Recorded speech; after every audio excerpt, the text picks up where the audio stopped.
es, pues, el objetivo es, en este caso, enriquecer más los datos, las informaciones, todo aquello que sea, pues, necesario para que ustedes estén siempre óptimos, con toda esa motivación, esa fuerza, energía para demostrar que realmente sí pueden lograr objetivos en la vida. Vamos a empezar entonces con el curso de filosofía. Antes de empezar con el curso de filosofía, ¿no? Sabemos que, quieran o no, es un tema, es un curso, mejor dicho, que siempre ha tenido siempre un poco de crítica en cuanto a lo que es la parte de la historia, la parte de la enseñanza, porque la filosofía lo que nos hace es reflexionar, pensar, analizar, ¿no? Y ser filósofo es práctico, porque es de las ideas que tengo, del mundo que me rodea, de las experiencias que yo tengo, me sucede, es lo que voy a exteriorizar. Siempre alcanzando buscar llegar a la verdad de algo, buscar mediante el razonamiento, el raciocinio, objetivos que realmente la persona se dé cuenta de lo que está haciendo. Sabemos que, un poquito remontándonos a la propia historia de nosotros, hasta antes del gobierno de Fujimori, dentro de la currícula filosofía se enseñaba de manera práctica, didáctica. Lamentablemente, parte de la filosofía llegó a influenciar a través de ideologías negativas para mover el espíritu de las personas y hacer de nuestra sociedad una sociedad pues tirana, una sociedad maltratadora, una sociedad violenta. Parece mentira, las ideas influyen mucho en las personas, pero somos nosotros tan inteligentes, tan hábiles para hacer que las ideas sean productivas, constructivas, no destructivas. Tras el gobierno de Fujimori, lamentablemente, se saca de la currícula educativa filosofía y también economía, porque según decía, pues motivaban a las personas, a los jóvenes principalmente, a la subversión, a ideas en contra del gobierno y de su propia sociedad, lo cual es falso, por supuesto. Eran estrategias que aplicaba el gobierno para disminuir un poco en cuanto a la mediocridad de la enseñanza educativa que el Perú lamentablemente sufre hasta el día de hoy. Por eso corresponde a nosotros, ¿no? Seguir investigando, indagando más datos para generar cambios en nuestra sociedad, pero para el bien, para el crecimiento, para el progreso. Y esto es lo que realmente se da. En estos tiempos, en algunas instituciones educativas han permitido la enseñanza de filosofía, pero de una manera mediática, tranquila, no muy profundizada, las ideas de filósofos mayormente de la edad moderna, ¿no? Y la edad contemporánea, pues un poco restringido, pero ahí vamos dándole, ¿no? Y esto hace de nosotros personas, como digo, de reflexión, de análisis, porque somos investigadores por naturaleza. Entonces, ahí está. Vamos a empezar en este caso con lo que es la filosofía antigua, es decir, el pilar, el inicio, la formación, la base de lo que es, lo que le hace al hombre ser una persona que ocupa un lugar en el espacio, pero inteligente, hábil, una persona que tiene un razonamiento en el cual, pues, le permite indagar, ir más allá de lo que realmente piensa, hablamos de la metafísica, y permitir así buscar el origen de algo, o sea, las causas, el principio de algo, determinado por la misma naturaleza, porque es parte de lo que nosotros somos y formamos parte al momento de hacer, de realizar muchas acciones. Vamos a ver entonces en este caso lo que es la parte de la filosofía. ¿Está claro? Vamos a ver acá. Parece mentira, la etapa del Renacimiento, como ustedes pueden apreciar ahí, esa es una de las obras de Rafael de Sanzio, ¿no? La Escuela del Parnaso, en donde él está ahí con muchos filósofos, tanto de la Edad Media como de la Antigua. ¿Cuál es el objetivo y el propósito de esta pintura como para interpretarla? Porque siempre hay algo por qué y para qué se pone, se coloca, se da. Porque el objetivo de Rafael de Sanzio fue analizar e interpretar este mundo, ese mundo que le tocó al vivir de manera teológica, la filosofía en base a la iglesia, pero teniendo presente que esa teología tiene un origen, una base, que es la cultura griega, que son los chinos, que son los árabes, que son los hindúes, los que comenzaron a experimentar y a saber y querer aprender, mejor dicho, del mundo que les tocó vivir. Cuando decimos, pues, ¿por qué el viento sopla de esa manera? ¿Por qué la arena se levanta frente al viento? ¿Por qué esa montaña siempre está en ese lado? ¿Por qué los ríos discurren sus aguas en una misma dirección? ¿Por qué el hombre tiene que alimentarse? Y una gama de preguntas, ¿no? Que a veces parecen preguntas vagas, absurdas, pero todas tienen un significado, una respuesta. Y parece mentira, de esa respuesta surgen las preguntas. Y es lo que este cuadro nos hace siempre pensar, ¿no? El debate, la discusión, el llegar a una posible conclusión, una hipótesis. Pero eso nos va a llevar a investigar más. Por eso, este tipo de conversaciones que se dan. Es aquí entonces donde hablamos de filosofía, ¿no? En este caso Sofía, amor a la sabiduría, entrega, dedicación a lo que es el saber, el conocimiento. Sabemos que la filosofía surge en Grecia, ¿no es cierto? Surge en Grecia en el siglo VI Cristo, específicamente en la ciudad de Mileto, una colonia de Asia Menor que pertenecía a los medos de aquel entonces, los persas. Recuerden que fue colonia de Grecia. Y ahí surgieron muchos sabios de aquel entonces, así como Hecateo, ¿no? También Hipócrates, Anaximandro, entre otros, que luego llegaron a Atenas, llegaron a la zona continental y comenzaron a través de las academias, en aquel entonces academios, a propagar ese tipo de enseñanza que ellos aprendieron.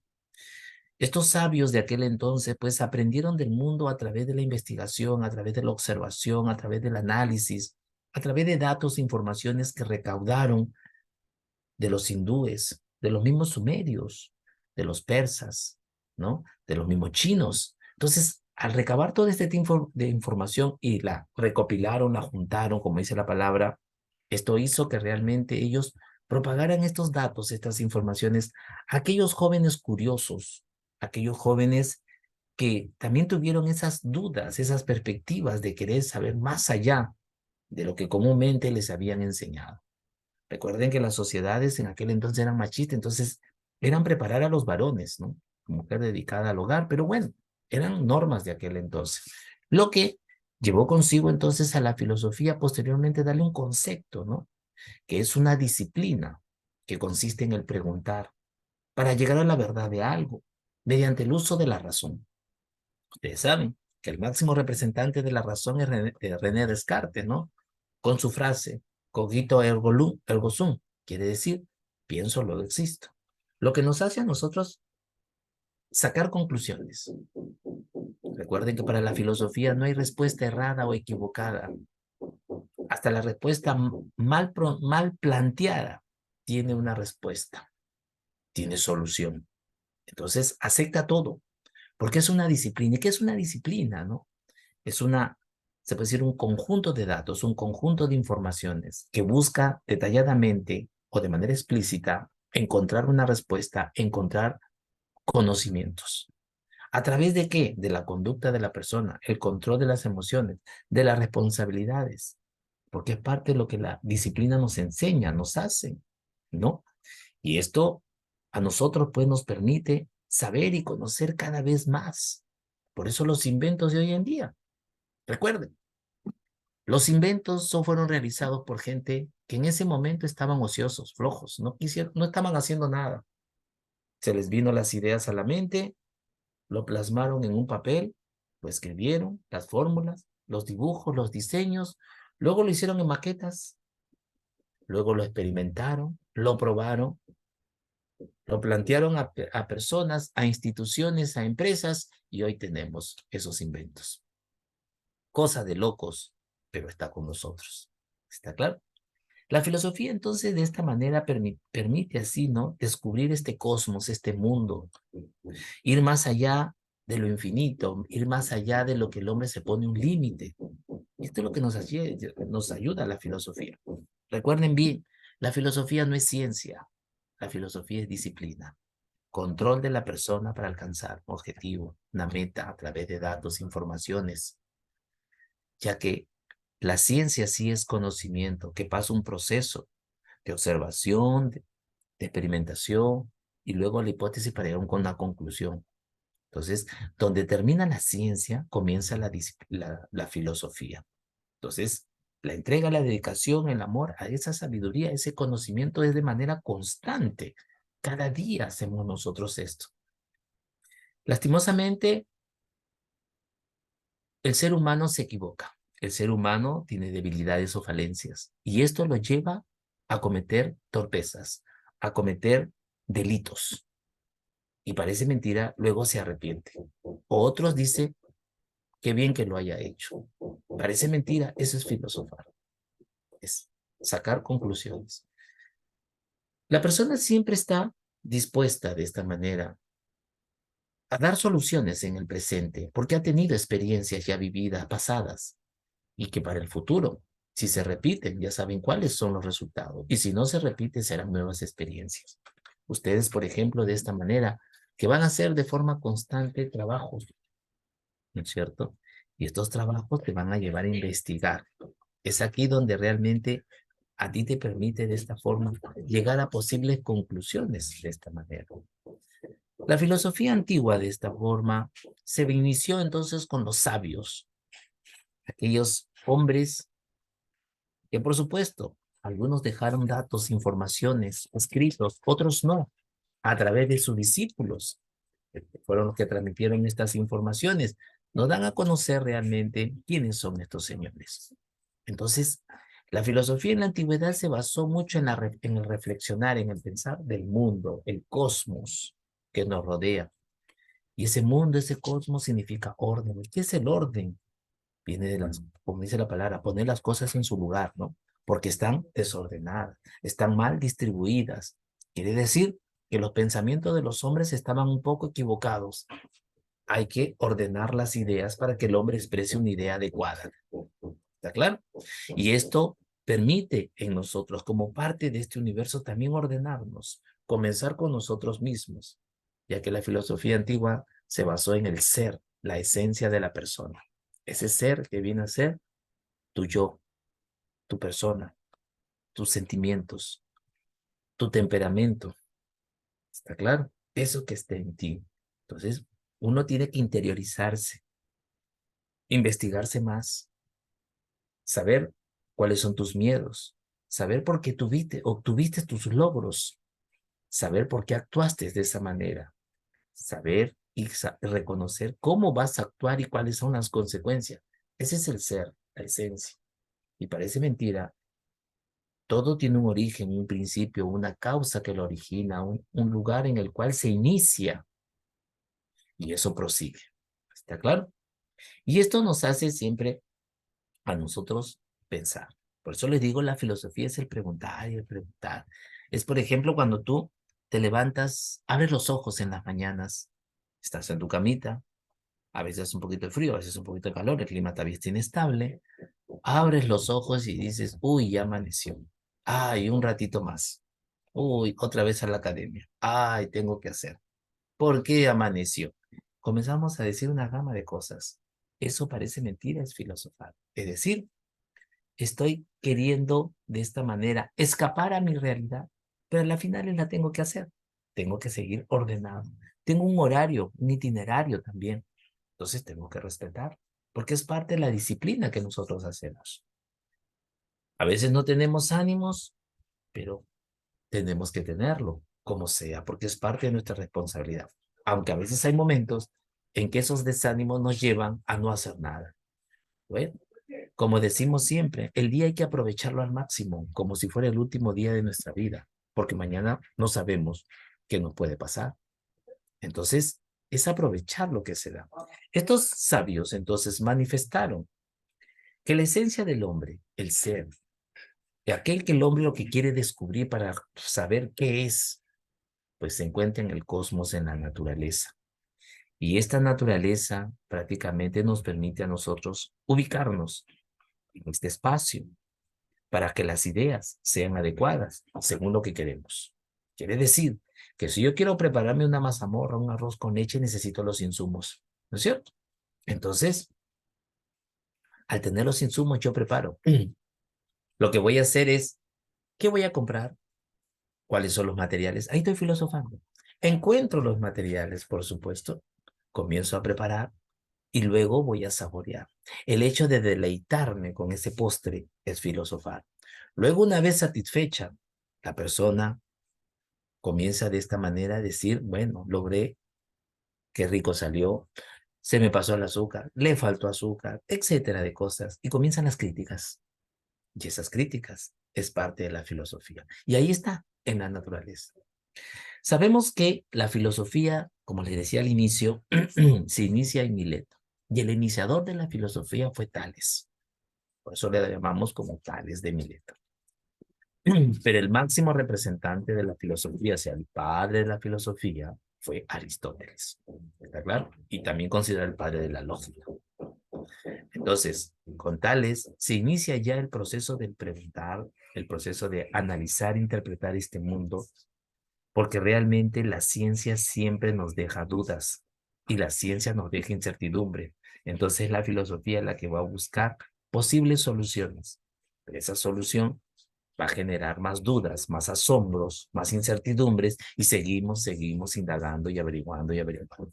En pocas palabras, no nos quedamos conforme con lo que tenemos o obtenemos, sino queremos más. Tenemos necesidades, tenemos intereses, somos ambiciosos por naturaleza. Entonces, es lo que se da. Tales de Mileto entonces manifiesta que el cosmos se manifiesta a través del agua y el agua es el origen del ser de la persona. ¿Por qué el agua? El agua tiene una gama de partículas. El agua tiene una gama de elementos químicos que al juntarse han permitido de esta forma darnos a conocer esta sustancia, este elemento natural que para nosotros es necesario, forma parte de la vida y ayuda y contribuye con los climas, ustedes que llevan geografía. Entonces, ahí se origina también la vida. Sabemos que tras millones de años llovió sobre la Tierra líquidos, mayormente ácidos, y estos secaron el magma, formando como una costra, la litosfera que decimos. Las aguas comenzaron a discurrir sobre las superficies y se fueron acumulando en depresiones, producto que las lluvias comenzaron a hundir un poco más la lava, el magma que decimos, formando grandes depresiones y ahí se fue acumulando estas aguas, estos líquidos. Con el pasar de los años, estos ácidos fueron absorbidos por la parte sólida y también por la parte de la atmósfera, quedando solamente la magia naturaleza lo que hizo el H2O. Las aguas de esta manera se acumularon en ciertos sectores, no todas tenían movimiento, y estas aguas por los propios elementos químicos y por la acción del calor, la acción del frío, la acción en este caso de muchos elementos químicos que ahí se depositaron, comenzó a descomponerse. Es decir, esta descomposición dio origen a los virus y a las bacterias, microorganismos pequeños, primero unicelulares, luego pluricelulares, al inicio de reproducción asexual, luego reproducción sexual. Y esto dieron origen a diversas especies como peces y reptiles, y ahí comienza a poblarse la Tierra. Asimismo, la Tierra comenzó a poblarse de vegetación. Entonces, el agua es necesario, es importante, porque permite así de esta manera satisfacer nuestras necesidades, tanto de los humanos, los animales y las plantas, hasta el día de hoy, de esta manera. ¿Está claro? Para Anaxímenes es el aire.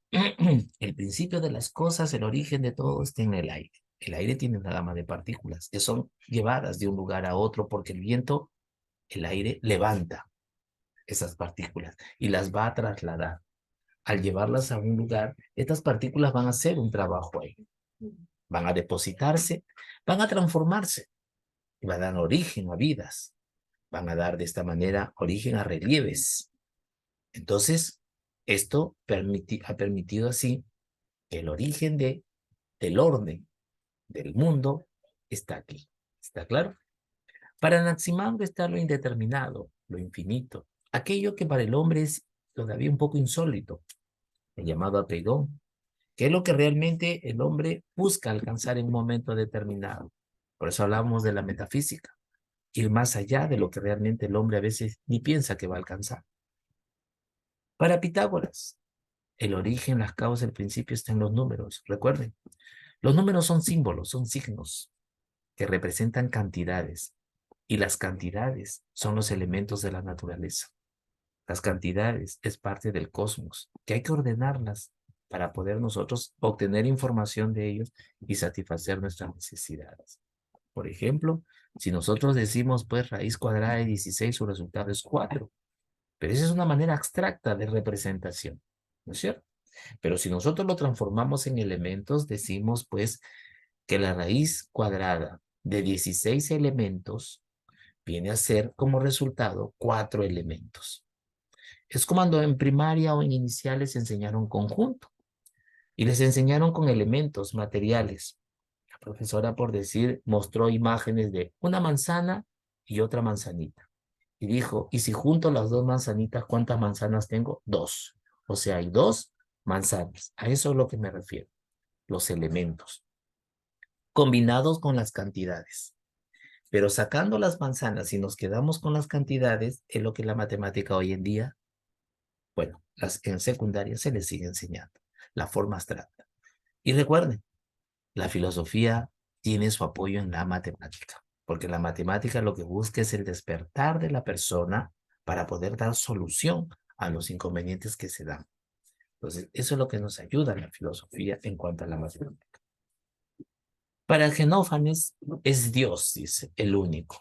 Sabemos que es la fuerza vital, la energía, la vitalidad de toda persona, creador de todo, que ha puesto las cosas en un orden determinado y corresponde al hombre identificarse con ello y relacionarse, pero guardando la consideración y el respeto a este ser divino. Por esa razón, estos son los datos, informaciones que luego en la Edad Media lo van a absorber, igualito que las ideas de Aristóteles. Por eso que en la Edad Media la teología jugó un papel importante en la parte de la humanidad de aquel entonces, porque va a ser a través del humanismo y el renacimiento, el expresar del hombre. Pero lamentablemente luego vino la reforma y la contrarreforma religiosa, lo que cambió mucho las expectativas de la iglesia, ¿no? Pero sin dejar de lado la creencia en Dios. Entonces, para Genófanes, Dios es la fuerza, la energía, el origen de todo, en este caso, y de la vida, así como también, en este caso, del hombre. Para Heráclito es el fuego, y el fuego significa transformar, cambiar, porque fuego es energía, fuego es vitalidad, fuego es pasión, fuego es todo aquello que nosotros realizamos con bastante vitalidad para poder generar una transformación en algo. Por ejemplo, un ejemplo práctico, tu banca ya no quieres que esté en ese lado, lo cargas y lo llevas a otro lado. Un ejemplo vago, un ejemplo sencillo. Profesor, pero ¿cuál es el propósito? La energía, la vitalidad y el interés de la persona que ese banco ya no lo quiero ahí, lo llevo para allá, en otro lado. Entonces, ahí está. Esa energía, esa vitalidad que vas a emplear para cargar, sujetar, llevarlo, depositarlo y tú mismo te sientas en ese banco. El hecho de trasladarnos, el hecho de movernos, el hecho de hacer ejercicios, el hecho de comer, el hecho de pensar, es energía, es fuego y hay sentimientos ahí. ¿Está claro? Para Empédocles están los 4 elementos de la tierra, los que permiten el origen de todo. La combinación de los 4 hacen esto, este origen, esta formación. El fuego, el aire, el mar y la tierra. Para Anaxágoras son las semillas. Y las semillas significan origen. Las semillas significan fertilización. Quiere decir que las semillas es el inicio, ese pequeño elemento, el inicio de un gran elemento importante en la naturaleza que va a absorber los elementos de la naturaleza y va a producir cierto tipo de frutos, digamos así, para poder nosotros satisfacerlos. Y de esta manera el hombre saberlos aprovechar. La palabra semilla se deriva también del término semen. Les explico esto porque es parte de la filosofía. Y sabemos que el semen es un líquido que permite transportar los espermatozoides. Al contacto en el acto sexual, el espermatozoide de esta manera se copula con el óvulo y permite la fecundación humana. Ese nuevo ser se forma en un saco embrionario y por dentro tiene líquido, el líquido amniótico de la placenta. Y ahí se desarrolla ese ser que posteriormente va a salir a un mundo de aire seco porque ya no está en el líquido. Y el llanto significa el origen de, el cambio de la vida a. ¿Está claro? Y es lo que realmente se da. Una manera práctica también para que ustedes lo entiendan de esta forma. Posterior a los sabios, a la a los inicios de la filosofía surgieron los periodos. Los periodos a través de los representantes, seguidores de los sabios que iniciaron esta disciplina de análisis e interpretación. Recuerden, ellos fueron de todas las áreas. No tuvieron títulos profesionales, pero fueron geógrafos, astrónomos, matemáticos, lingüistas, oradores. Todas las profesiones tenían estos señores. Es que eran personas curiosas, que indagaban.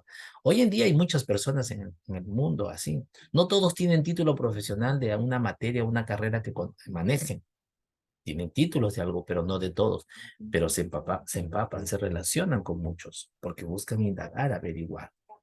La escuela jónica, hablamos del periodo cosmológico, recuerden, relacionado al cosmos, el orden, ¿está claro? El medio natural. Dice, con los griegos aparece la idea de la naturaleza, physis, que viene de filosofía, que se puede atribuir a dos significados, dice. Bueno, en sí hay más significados aparte de dos, ¿no? El conjunto de todas las cosas. Imaginemos la galaxia, la Vía Láctea. Conocedores nosotros de 9 planetas, porque ya Plutón nuevamente regresó a ser planeta. Un tiempo solamente pasó a ser un planetoide. Pero al margen de los planetas que nosotros conocemos por mención, hay mucho más planetas en nuestra galaxia. Y aparte de eso, hay pues más estrellas, ¿no? Hay en este caso pues cometas, asteroides, satélites. Entonces, la diversidad que se busca. Y todo ese conjunto forma una galaxia determinada. El conjunto de las cosas para la escuela jónica significa de esta manera todos aquellos elementos que están ordenados sistemáticamente y cumplen una función determinada para sacarle provecho. La esencia de las cosas. La esencia es el néctar, lo más sustancioso, lo más importante, y de ahí nosotros extraemos para poder nosotros nutrirnos de conocimientos. Te enseñaron los números naturales, te enseñaron, en este caso, los símbolos de las operaciones algebraicas. Luego los combinaron. 1 más 1 es igual a 2. Entonces comenzaron a trabajar ya números con símbolos de conexiones. La suma, la resta, la multiplicación, la división. ¿Está claro? Que hace de esta manera entonces el hecho de nosotros conjugarlos para poder entender qué es lo que nos quieren ofrecer. Es un cosmos, dice, un orden en posición al caos. El caos es desorden. El caos es prácticamente destrucción. El caos es alboroto. Entonces el cosmos es lo contrario. Hay que poner orden. ¿Está claro? Entonces, siempre en un momento de nuestra vida nos desordenamos, nos alborotamos. No podemos pensar las cosas bien, pero hay que centrarnos en nosotros, meditar bien, pensar las cosas para poder proceder de una manera adecuada. Si no, vamos a tener problemas o inconvenientes. Y en la casa te cae, te estás en la colita o la chancla, ¿no es cierto? Es dinámica, dice. Bueno, el orden tiene un tiempo determinado, un espacio, pero ese puede ser movido, pero mantenemos un orden que para nosotros es importante. Es como, por ejemplo, tu cuarto, tu dormitorio. Tú tienes un orden determinado. Sabes dónde dejas tu ropa sucia, sabes dónde guardas tu ropa, sabes cómo pones tus zapatos, sabes cómo pones tu desodorante, sabes que esa silla va ahí, que tu almohada va para este lado. Pero entra un familiar tuyo y te va a arreglar tu cuarto y te cambia todo. A la finales, lo que tú dejaste como orden para esa persona es un desorden. Y cuando tú vas a buscarlo, no lo encuentras y reclamas. ¿No es cierto? Por ejemplo, ahí hablamos del aspecto dinámico. No todo es perenne siempre en un solo lugar. Se modifica y nosotros mismos cambiamos.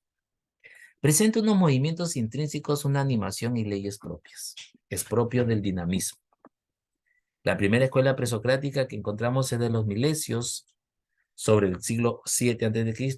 Ellos se deben a las primeras identificaciones del arché. El arché, el mundo, el cosmos, a través de lo que es la sabiduría, el conocimiento. La escuela pitagórica, Pitágoras, ¿no? Sabemos que para él los números es el origen de todos. Los números es el mundo. Los números es este cosmos. Los números se iniciaron de un caos, de un desorden, y es el hombre, es la mente humana, perdón, que de esta manera logra poner todo en su lugar. ¿Está claro? Afirma, como dice ahí, la naturaleza es algo dualista. Quiere decir, la naturaleza siempre, un elemento depende del otro. Se conectan y forman una pareja. Y esa pareja es la que nos ayuda a nosotros a entender la naturaleza. Por ejemplo, hablamos de la noche y el día. La Tierra en su movimiento de rotación, un lado está de día, el otro lado está de noche. Son un complemento. La Tierra sigue girando, lo que estaba de noche pasa de día, ¿no es cierto?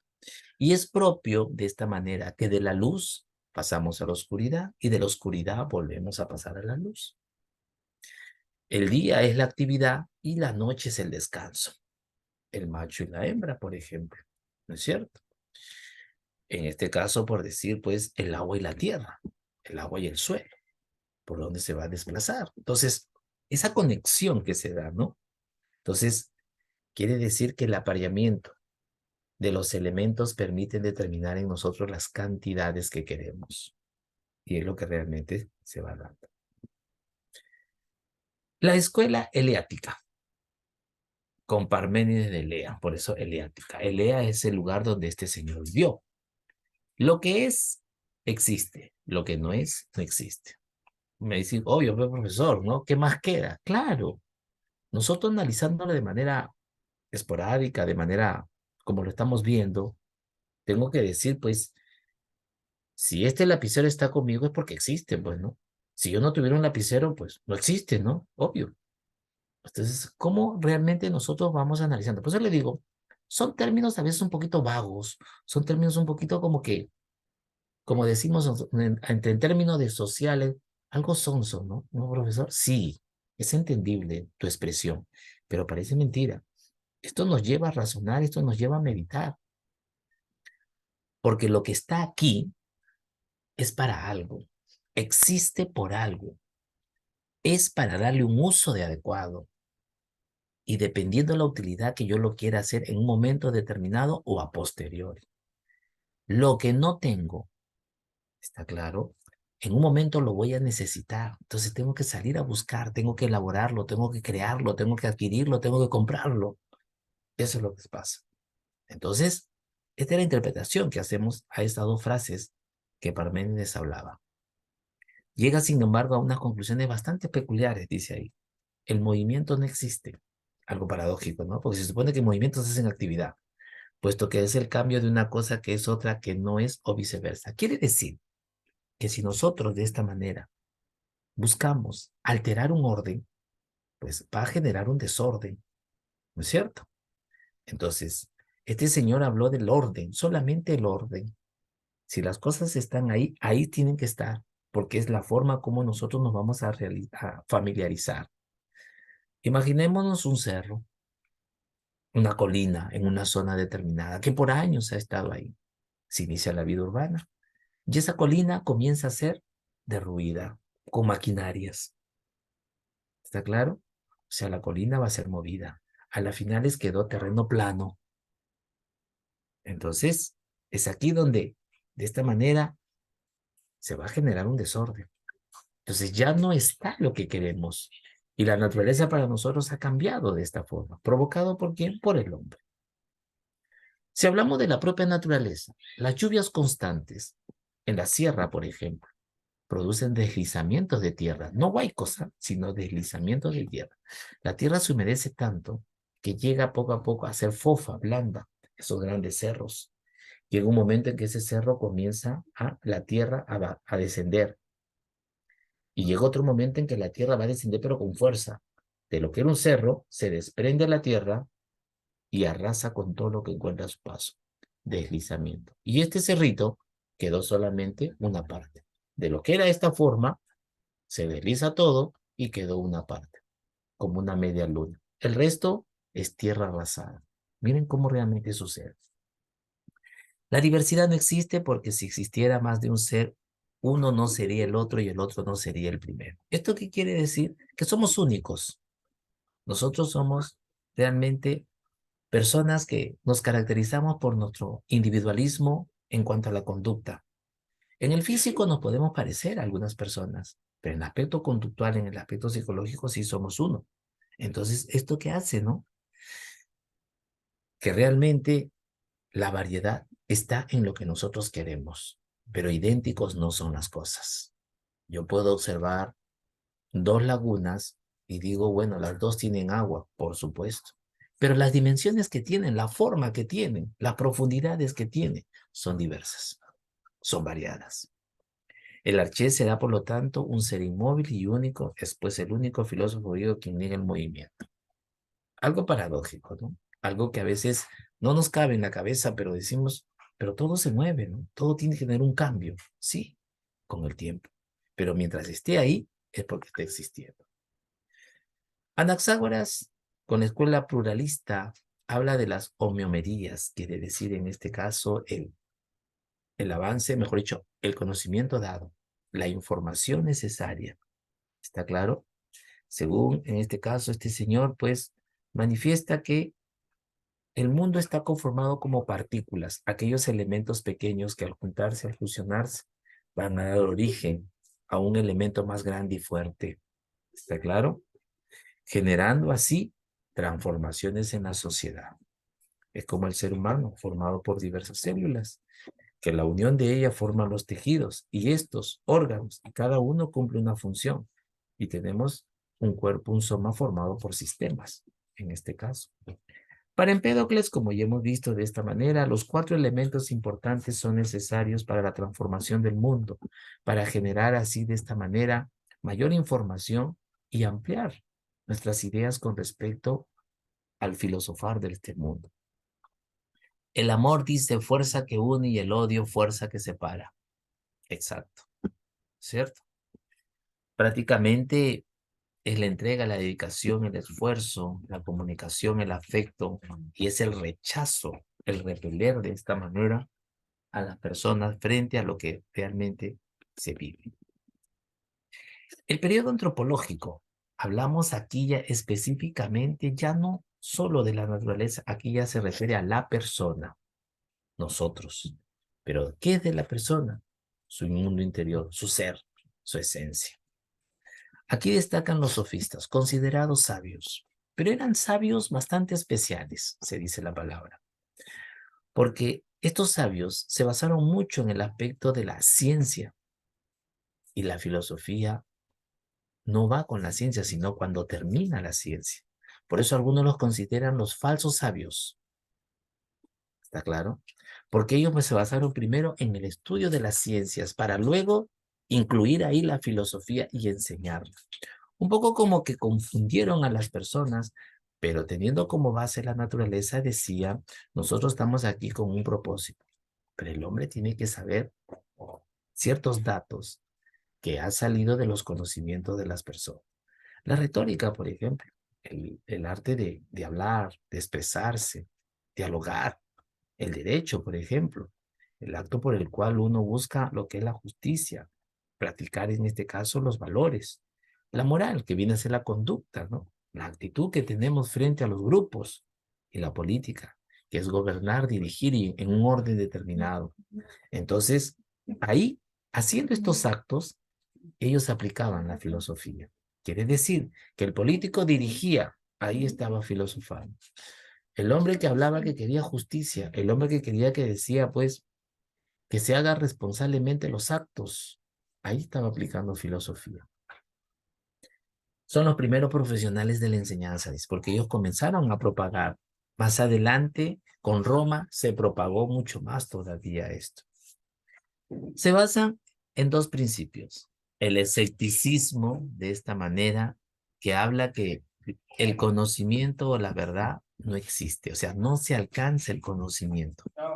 ¿Está claro? No se alcanza el conocimiento, ¿ya? Sino que el conocimiento hay dificultades para obtenerlo. Por ejemplo, algo práctico, ¿no? Cuando, por ejemplo, aprendiste la tabla de multiplicación.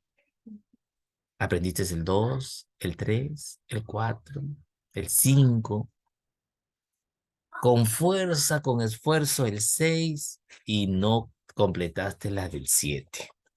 ¿Qué pasó ahí? Es que, profesor, más números, sumar más, los números son más grandes, mi cerebro no da para más. Ahí está la dificultad. Luego aprendiste algo del 7 y luego comenzaste con el 8 y el 9. Dios mío, casi te da un infarto. De esta manera. Gatito, por favor.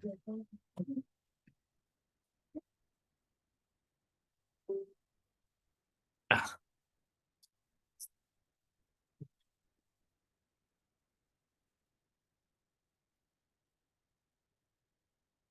bien, disculpen, chicos. La maquinita se estaba descargando. Por eso les digo, ahí comienzan las dificultades. Ahí comienzan un poquito el criterio de las molestias de una persona. Dependiendo de las actitudes de cada persona, uno lo puede tomar como que tengo que entrenar un poco más y lograr el objetivo. Otros dicen, bueno, ya no aprendí, hay que quede. Por eso hay cuantas personas que hasta el día de hoy, siendo adultos, tienen problemas con la multiplicación. Y el problema es cuando les enseñan a sus hijos. Ahí viene el dilema. Bueno, hay que ayudarnos con palitos, con dedos, con lo que sea, pero el objetivo es seguir transmitiendo enseñanza. El relativismo dice, aunque la verdad exista, no podría ser conocida. Siempre hay dudas, siempre hay incertidumbres, siempre hay desconfianza. Uno puede tener la verdad, pero hay personas que no le creen. Uno puede estar diciendo algo que es apropiado, pero los demás desconfían. Uno puede estar afirmando que realmente así es este tipo de datos e informaciones. Las personas dicen, no, acá falta, no creo. Yo voy a averiguar por mi cuenta. Miren lo que pasa. Entonces, a esto es lo que se va a dar. Destacan Protágoras, Gorgias. Hablamos de Protágoras. El hombre es la medida de todas las cosas. El hombre sabe realmente lo que quiere. El hombre sabe lo que busca. Y algo bien práctico, ¿no? Aquí comienza un gran problema que más adelante lo vamos a ver con Sócrates. El hombre es un problema. Primero, desde su concepto, ¿no es cierto?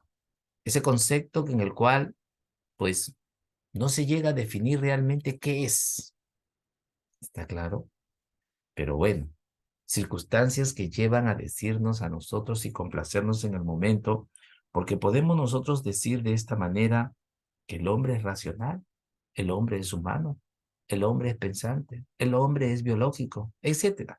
Pero no hay específicamente un tipo de característica en cuanto a lo que es la parte del centrarnos. Y ojo, ahí comienza el problema de todos nosotros. Es imposible conseguir una verdad universal y absoluta para todos los hombres. Bueno, cada quien tiene su manera de pensar y hacer. Jorge dice la verdad no existe, pero que si existiera no podría ser comunicada por medio del lenguaje. A veces nosotros no podemos llegar a las personas de manera directa, sino a través de tipo de textos, imágenes, gestos, movimientos, muecas. Entonces, eso es lo que veo. O sea, les explico de esta manera para que ustedes lo entiendan un poco mejor. ¿Está claro?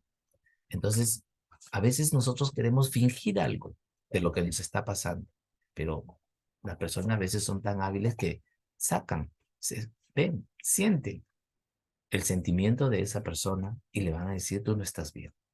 Y lamentablemente esto comienza a suceder. Hablamos de Sócrates, ¿no? Considerado, consideró el problema del hombre, lo justo lo que les hablaba, con su palabra célebre, ¿no? Conócete a ti mismo. O la siguiente frase, que bueno, que es producto de la ignorancia. El solo sé que nada sé. Y es algo cierto, ¿no? Conocerte a ti mismo es interiorizarte, es preguntar con tu inconsciente qué quieres, qué buscas, por qué lo haces, para qué lo haces, pero date una respuesta. ¿Está claro? Es considerado el padre de la ética por eso. Es decir, la conducta de la persona, sus actos.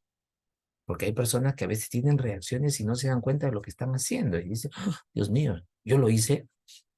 ¿Ves? Eso es conocerse a sí mismo. Asimismo, habla del eudemonismo, quiere decir la felicidad. Y la felicidad es un momento de calma, de tranquilidad que pasa a una persona para reflexionar, descansar, ¿no? Y analizar bien lo que piensa hacer en un futuro. Él se basó, pues, a través de su sistema llamada la mayéutica, que significa alumbrar, parir, dar a luz. ¿Qué cosa? Conocimiento. ¿Mediante qué? El preguntar. Por eso este filósofo no dejó obras. Todo se basó en hablar, hablar y hablar y preguntar y preguntar. Eso lo llamamos mayéutica. planteó dos elementos importantes, bueno, la mayéutica y la ironía. Y la ironía en este caso, pues, ser irónico es como que tú aceptas, pero en el fondo no estás conforme, como que no te agrada esa persona, pero tratas de aparentar con tal de sacarle información. Y eso es lo que hizo Sócrates. Como dice, él no era amigo de nadie, pero se hacía amigo de todos. ¿Me puedo entender? O sea, él aceptaba a la gente, pero desconfiaba de ellos y les hacía preguntas para probarse y probarlos. Muchos de ellos inclusive lo dejaban, lo insultaban, pero él seguía. Decía, esa persona no tiene moral. ¿Por qué actuó de esa manera? Porque se hostigó, porque se cansó. Es cuando un compañero hasta en la madrugada te sigue hablando en WhatsApp y tú quieres dormir y dice, ya déjame dormir, tú sigues hablando. Córtale, sigue durmiendo. Profesor, pero es que esa es parte de la ironía. ¿Sabes qué? Mañana te contesto, estoy cansado, son las 2 de la mañana, es hora de dormir, tengo que levantarme temprano. Y hay jóvenes que se amanecen con el WhatsApp, por eso van a las academias, a los colegios a dormir, en este caso. Entonces, Sócrates de esta manera planteó este tipo de circunstancias. En el periodo ontológico destaca Platón, uno también de los grandes representantes, que habló del mundo sensible. Quiere decir que el mundo es captado a través de los sentidos. El mundo es captado a través de lo que el hombre quiere, desea, busca. Pero a veces los sentidos también nos fallan. Y es la mente del hombre la que determina todo. Por eso habla del mundo de las ideas. Conjunto, o mejor dicho, conceptos, nombres de aquellos elementos que el mundo nos rodea y que el hombre los guarda que en un futuro le van a servir. Por decirte ahorita, tiene en este momento un triángulo y un cuadrado. Son ideas, pero tienes la imagen en tu cabeza. Esa imagen es la idea. A ese triángulo, ábrelo, estíralo, que formó una sola línea. ¿Está claro? Exacto. Al cuadrado, ábrelo, estíralo, imaginariamente. Mire cómo podemos deducir muchas cosas. ¿Está claro? Y es lo que se habla. Por esa razón, inclusive Platón habló de la parte dualista, que el hombre es materia y espíritu. El hombre es energía, vitalidad, y su cuerpo hace lo que la energía quiere porque va a satisfacer sus necesidades. ¿Está claro? El hombre de esta manera va a cumplir sus objetivos, anhela siempre algo, quiere, manifiesta de esta forma. Aristóteles, considerado el padre de la filosofía, es el que profundizó más las informaciones tanto de Sócrates, de Platón, del mismo Tales, de Anaxímenes, de Anaximandro, porque se basó en que todo tiene un origen. O sea, si el hombre actúa es por una razón. Si la naturaleza ha pasado esto, hay un causal que lo ha llevado a hacer. O sea, si hay un huaico, el causal es la lluvia. Y las lluvias se han provocado por las alteraciones climáticas, el calentamiento. Y ese calentamiento se debe a que los rayos solares se han acercado más a la Tierra, es la Tierra, pero en este caso, la misma contaminación y ha generado, o sea, todo tiene un causal por qué y para qué, por qué y para qué. Lo que lleva a nosotros de esta forma, pues, a establecer aquí realmente cómo es que el ser humano puede lograr llegar más allá de lo que está, de lo que comúnmente investiga. Ustedes, por ejemplo, cuando estén en la universidad y les dejen un trabajo, un tema del curso que vayan a llevar. Recuerden que ustedes llevan filosofía. El primer año de la universidad, los 2 primeros ciclos llevan filosofía. Pues van a hacer filosofar de manera más profunda todavía. Y con el librito de Mario Bunge sobre metodología de la ciencia, ahí donde van a filosofar más todavía. Entonces, esto hace que nosotros exterioricemos nuestros sentimientos, indagando, buscando más para poder explayar, exponer, hablar y decir a ese catedrático y a mis compañeros cuáles son las conclusiones a lo que yo llego de mi investigación y eso te va a servir para tu tesis cuando tú la sustentes. Entonces, parece mentira, esto del origen causal de algo nos lleva a nosotros siempre a investigar. Somos científicos por naturaleza. Y lo podemos observar desde los niños, ¿no es cierto?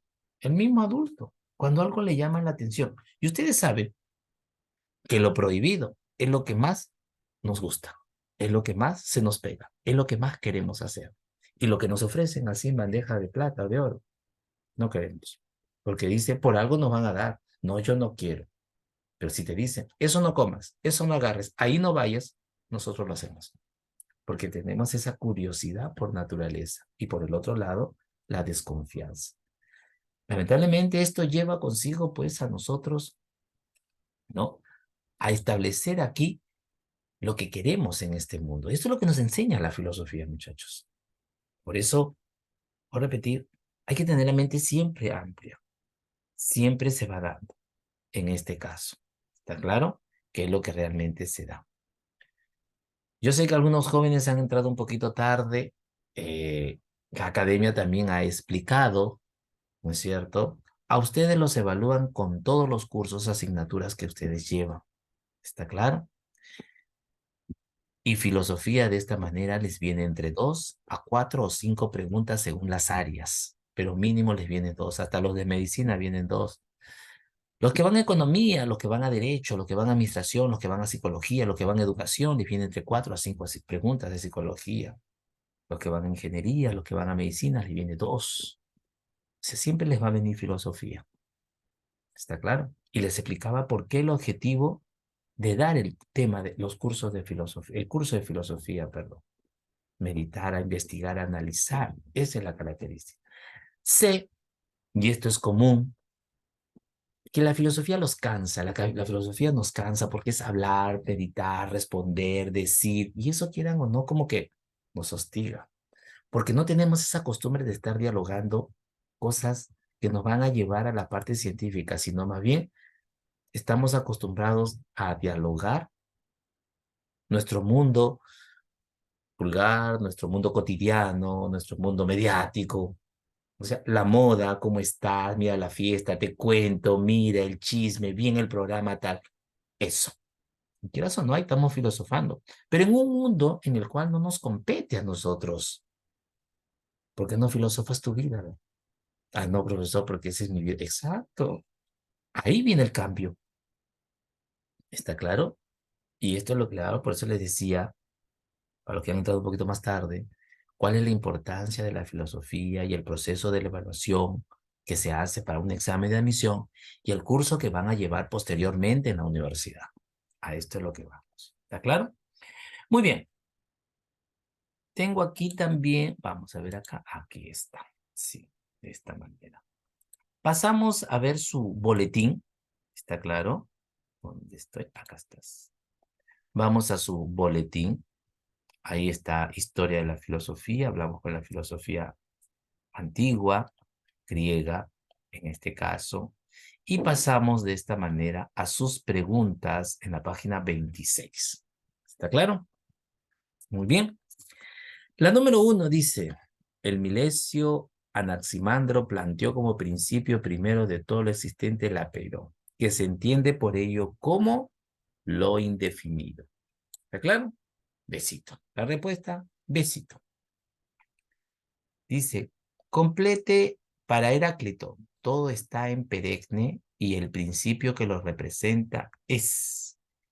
Todo está en perenne estabilidad y el principio que lo representa es contrarios, porque siempre de esta manera va a buscar organizar, dirigir.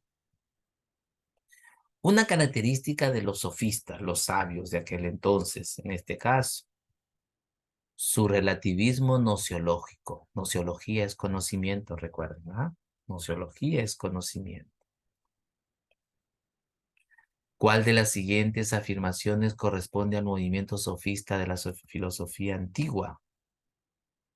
Su máximo representante, Sócrates, pues a la palabra sofistas, usa la teórica para persuadir. O sea, la respuesta es A y C.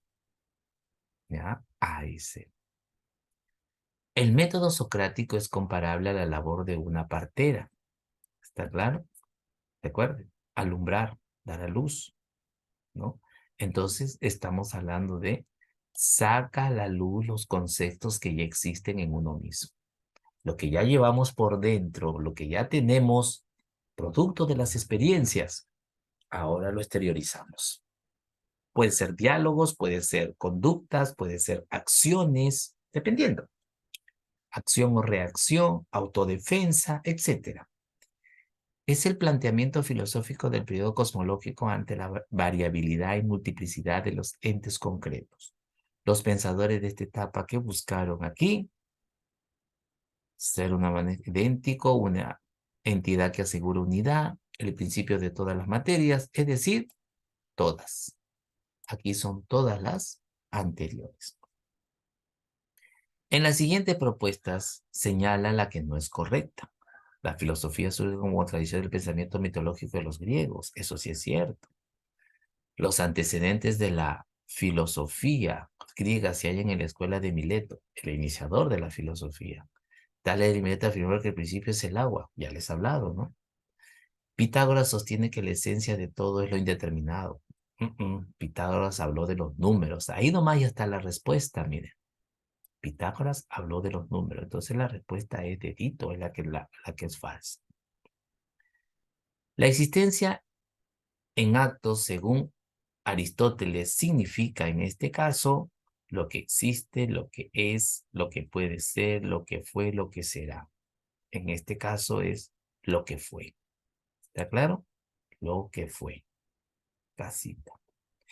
El tercer momento en la filosofía griega en la Edad Antigua es el de la filosofía de los grandes sistemas, en la cual, dice aquí, la filosofía tiene un carácter metafísico. ¿Está claro? Metafísico. Ujú. Así es.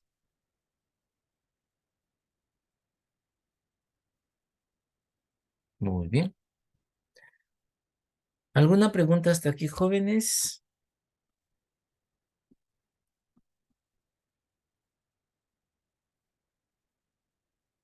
Ujú. Un ratito. Dedito, dedito. ¿Ya? Dedito. Dedito. Muy bien. Dedito sería la 6. Así es. Muy bien. Muy bien, chicos y chicas. Vamos a... No se preocupen, sí, acá estamos para apoyarnos en todo lo que se pueda. Aquí hay que dar todo lo que nosotros podamos dar para que ustedes estén tigres al momento del examen. Eso es lo importante. Vamos a un descanso, 15 minutos, me dice la academia, y luego retornamos para el curso de lo que es cívica. ¿Está claro? Vamos a un pequeño break, aprovechen ir al baño, a comerse alguito. Es hora, creo, 7:30, tener un poquito de hambre, es entendible, y regresamos luego. ¿Está claro? Permiso.